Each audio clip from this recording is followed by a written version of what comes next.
The Last Stand of the Dominion Chapter 1, The Beginning of the End. The obsidian towers of Dominion Prime pierced the crimson sky like daggers, their surfaces reflecting the dying light of twin suns that had witnessed an empire's rise and bore witness to its fall. Once these spires had been symbols of absolute power, their gleaming facades a testament to the Dominion's unshakable rule over 1,000 worlds. Now, scorch marks from recent bombardments marred their perfection, and the air itself seemed heavy with the weight of impending doom.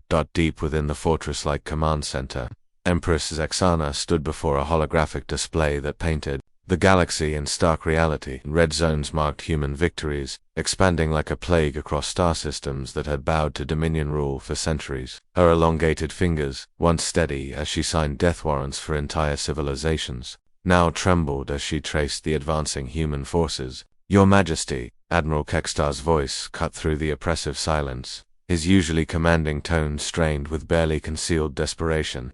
"The Terran fleet has broken through the Nexus defense line. They're 3 systems away from the capital." The war room fell silent except for the low hum of failing systems and the distant rumble of orbital defenses being tested by human scout ships. The assembled generals, admirals, and political leaders, beings who had once divided the galaxy among themselves like a feast, now looked like cornered animals, their eyes darting between their empress and the tactical displays, showing their shrinking territory. "Impossible," whispered Chancellor Vex'ana, his voice barely audible above the mechanical sounds. The Nexus line was impregnable. It was supposed to hold for years. Zex'ana's laugh was bitter, echoing off the chamber walls, like breaking glass. "Nothing is impregnable, Chancellor. The humans have taught us that lesson in blood and fire." She turned from the display, her yellow eyes blazing with a mixture of rage and something far more dangerous fear. "Once, we ruled the galaxy with an iron fist, our leaders untouchable and our reign absolute. But now, with every victory humanity claims, the walls of our empire crumble. The final days of Dominion leadership have arrived." The hologram flickered, showing the human fleet's latest position. Closer, always closer. Chapter 2. The cracks in the Empire. The tension in the command center was palpable, thick as the acrid smoke drifting from damaged ventilation systems. In the shadowed alcoves and corridors of the fortress, whispered conversations had begun, conversations that would have been unthinkable just months ago. "The Empress has lost her mind," General Zokath hissed to his aide, his voice barely above a whisper. "She's leading us to extinction for the sake of her pride." Similar conversations echoed throughout the facility. Officers who had once executed orders without question now exchanged glances filled with doubt. The empire that had seemed eternal was revealing itself to be built on foundations of sand. Admiral Kex'tar stood apart from the others, his scarred face a mask of conflicted loyalty. He had served the Dominion for 40 years, had conquered worlds in its name, had watched civilizations fall before its might. But now, as he watched the tactical displays showing humanity's inexorable advance, he felt something he had never experienced before: doubt in his cause. "Admiral," a voice called softly from behind him. He turned to see Commander Yex'ana, one of his most trusted officers, approaching with obvious reluctance. "The Third Fleet is requesting permission to withdraw from the Kepler sector." Kex'tar's eyes narrowed. "Withdraw on whose authority?" "They, They say the fight is hopeless, sir. That we're throwing away lives for nothing." Yex'ana's voice cracked slightly. "Admiral, some of the fleet commanders are saying that maybe it's time to what?" Kex'tar's voice was dangerously quiet. "To surrender, to abandon everything we've built." But even as he spoke the words, Kex'tar felt their hollowness. Everything they'd built was already crumbling. The question was whether they would die with it or find a way to survive. Across the room, Empress Zex'ana had noticed the clustering of her officers, the way they fell silent when she approached, the furtive glances they cast in her direction.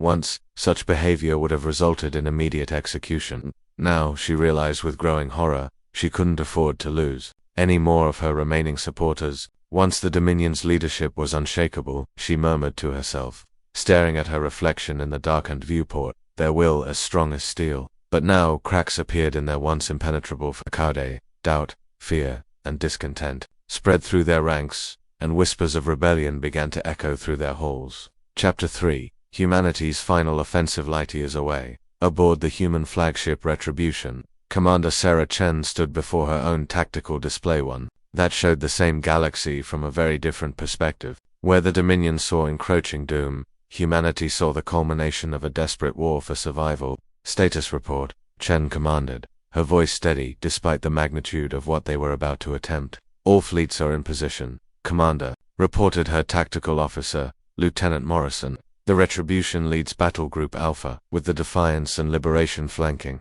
We have 237 ships ready for the final assault. Chen nodded, her eyes never leaving the display. Dominion Prime glowed like a malevolent star at the center of the enemy's remaining territory.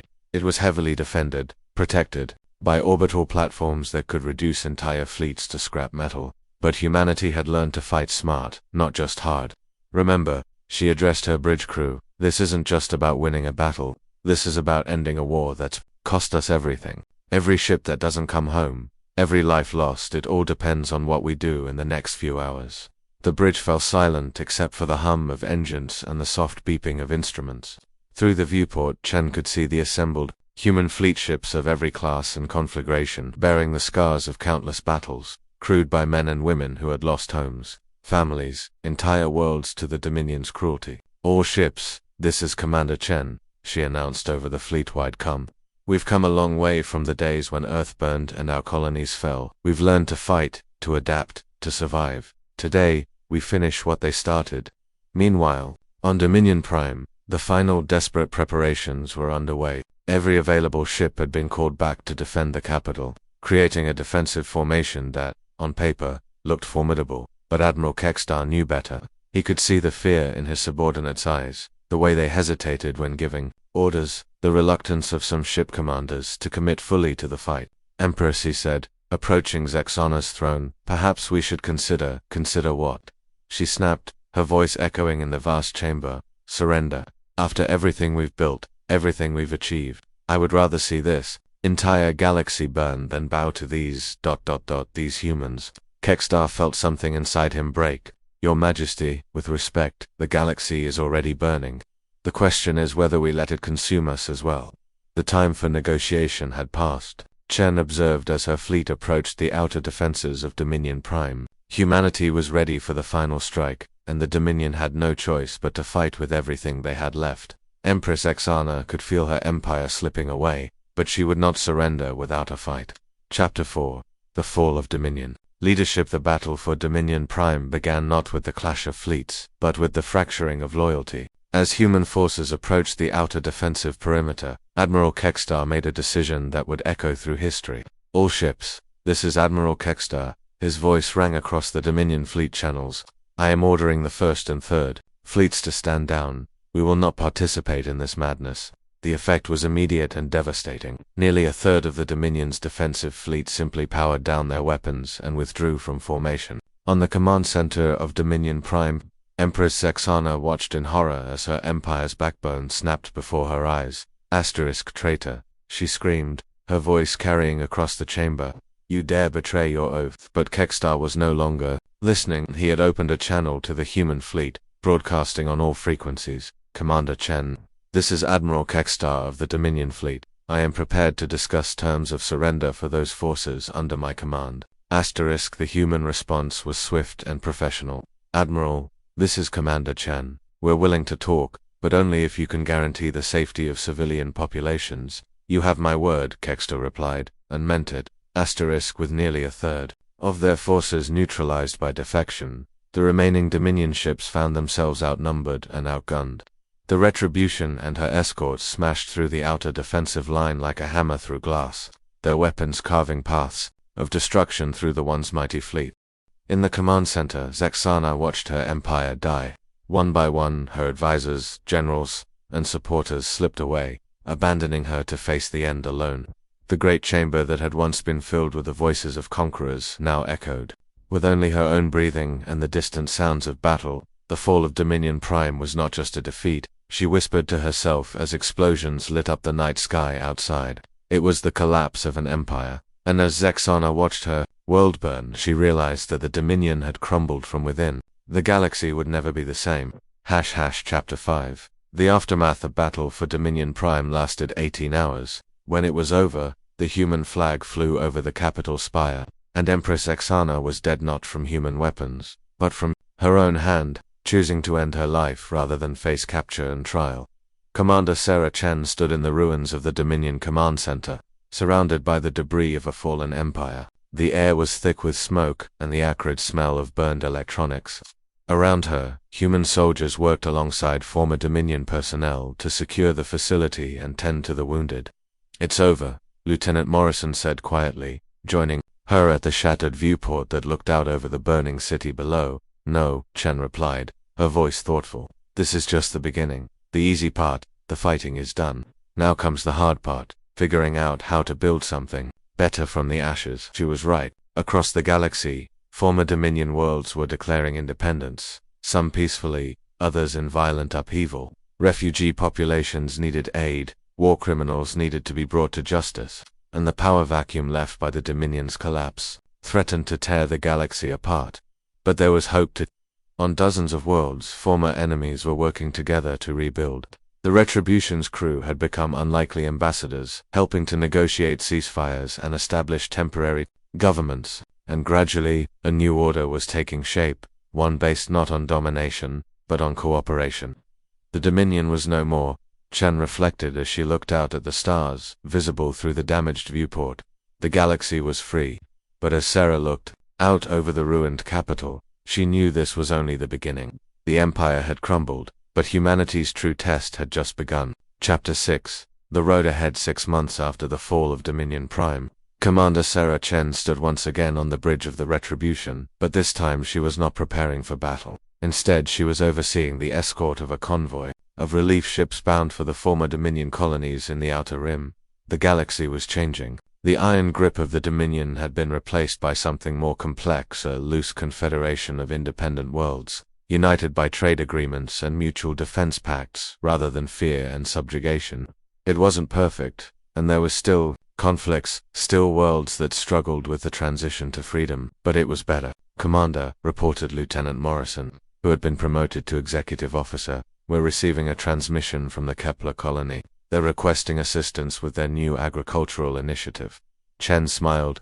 6 months ago, the Kepler colony had been a Dominion military outpost, its population living under martial law. Now it was an independent world, its people free to determine their own future. "Tell them we'll be there in 3 days," she replied.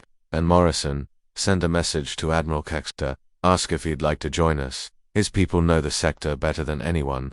The unlikely alliance between humanity and the former Dominion forces who had defected had proven to be one of the most successful aspects of the post-war reconstruction. Kex'tar himself had become a valuable ally, his knowledge of Dominion systems and his credibility with former enemy forces making him instrumental in the peace process. That is, the Retribution jumped to hyperspace. Chen reflected on the journey that had brought them here. The war had cost so much, entire worlds reduced to rubble, billions of lives lost, the very fabric of galactic civilization torn apart. But from that destruction had emerged something new, something that gave her hope for the future. The galaxy was no longer ruled by the Dominion's iron fist, she thought as the stars streaked past the viewport, but the future was unwritten.